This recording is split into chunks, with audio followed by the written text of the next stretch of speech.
dawn, do let me know, but otherwise just not really causing much of a slowdown, but definitely seeing the delays.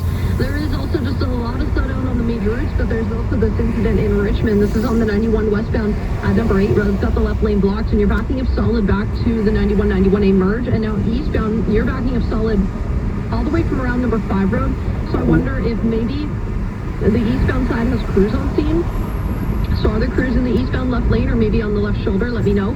Otherwise, it's just a big visual distraction for the 91 east-west connector. I do recommend you take Westminster Highway, but keep in mind it's pretty slow trying to get in between number 6 road and number 7 road. And then south on into the Massey Tunnel, solid from Glendale. The Ninth Street Bridge north and south really busy. And hopping one of the north out of the North Shore, you're still from Lonsdale down the cut and across the bridge and further east into Vancouver Burnaby. But this is nothing out of the ordinary as we are right in the rush here.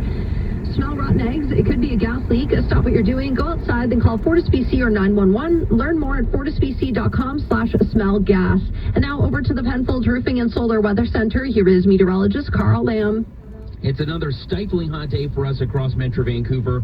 24 to 29 are the highs, but it feels like 29 to 34 with the humidity. Then for tonight, we're down to an overnight low of 16. For tomorrow and for Friday, sunny. Highs are between 23 to 28. Still very humid for both of those days. And then we're down to 16 as we go into Thursday and Friday evening as well. Then for Saturday, sun and cloud cooling off a little bit down to 22. Your highs for today are between 24 to 29. Traffic and weather brought to you by JanPro. From waiting rooms to exam rooms and everything in between, JanPro keeps workplaces tidy, clean, and disinfected. For a free quote, visit janpro.ca. Coming up, the wildfire smoke impacting millions today, an air quality warning up for Metro Vancouver and the Fraser Valley. How long officials say the smoke could linger. Also, what we're learning about Vancouver's latest homicide and how much money we'll be trying to give away later this afternoon and what you need to know to claim the prize. Those details and our other top stories coming up just after 3 o'clock. Right now, it's 2:54 to Toronto, where the Prime Minister is huddling with his inner circle for a 2-day planning forum to map out his fall agenda. And Mark Carney also revealing he recently spoke about trade with U.S. President Donald Trump. The two leaders chatted on Monday, which happens to be the day Canada formally removed most of our retaliatory tariffs on the U.S. Prime Minister Mark Carney says they focused a lot of the discussion on trade, and our goal is to eliminate the sectoral tariffs. In steel, in aluminum, in forest products, in autos. We have a team of government officials in Washington right now for talks, but Carney says don't expect any deal anytime soon. Conservative leader Pierre Poilievre earlier taking shots at Carney's handling of President Trump. He said that he could, quote, negotiate a win. So far, all he's been doing is losing. This cabinet retreat will also look at building major projects to boost the economy, making housing more affordable, and increasing defense spending. There's also a focus on the upcoming budget, in which Carney vows to reduce operational spending, but also invest, raising questions about the size of the deficit. Cormac McSweeney, Parliament Hill. Staying in Ontario, Premier Doug Ford is receiving both compliments and criticism after pouring out a full bottle of Crown Royal during a press conference yesterday. So this is what I think about Crown Royal doing so to protest the closure of the company's Ontario bottling facility. Some really like the move, like pollster David Valentin with Liaison Strategies. And that visual to me yesterday was a really simple message about choosing local suppliers versus other, Canadian ones or international ones.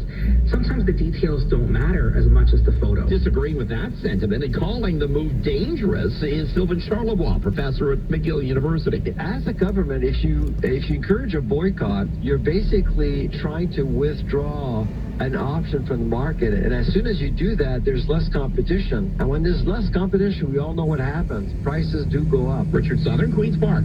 Well, Conservative leader Pierre Poilievre taking more shots at Mark Carney's government today. He says that liberal immigration policies are fueling a job crisis among young Canadians, claiming some fast food chains are taking advantage by hiring foreign workers who work for less. In the first half of this year alone, the TFW program has imported 74% more low-skilled labor than in the fall of 2015.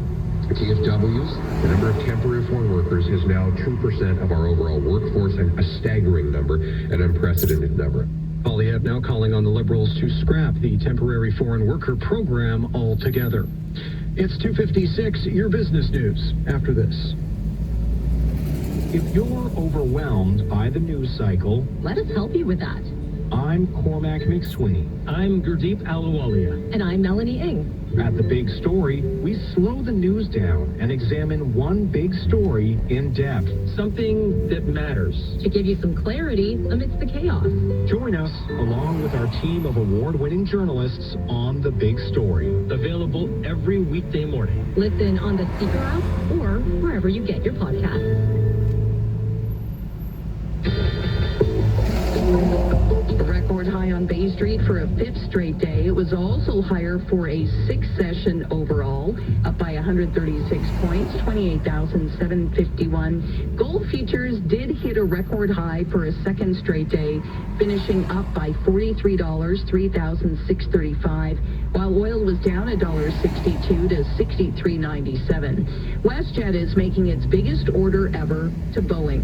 This country's second largest airline is buying 67 planes from the U.S. plane maker with an option for more. Now, the WestJet CEO touted the future economic benefits on both sides of the border from the deal, with Canada and the U.S. still trying to reach a trade deal. Shares in Boeing today did finish lower, that stock down by about 2%, but this company is also dealing with a months-long strike at a factory in St. Louis. Now, that stock was a weight on the Dow today, which finished in the red for a third session, down 24 points. The S&P was up 33, and the Nasdaq higher by 218. Weak data on the U.S. labor market is further fueling speculation about interest rate cuts, with the next announcement 2 weeks from today. There will be a Canadian announcement on September 17th as well. At the Business Center, I'm Chris McCusker. For a limited time, Subway Canada is ditching the inch. Get 5 6-inch classics for $5.99 each. Now available in centimeters. The difference? Absolutely nothing, yet measurably more Canadian. Enjoy Black Forest ham, turkey breast, Italian BMT, cold cut combo or tuna for $5.99 each in delicious 15.24 centimeter length. Let's get metric, Canada. Only at Subway. At participating restaurants, extras, taxes, and delivery additional. Expires November 2nd. Available while centimeters last. Get into a rewarding career that gets you where you need to go. Literally, Whistler Transit is hiring transit drivers. Work full-time this winter in Whistler, and while exploring a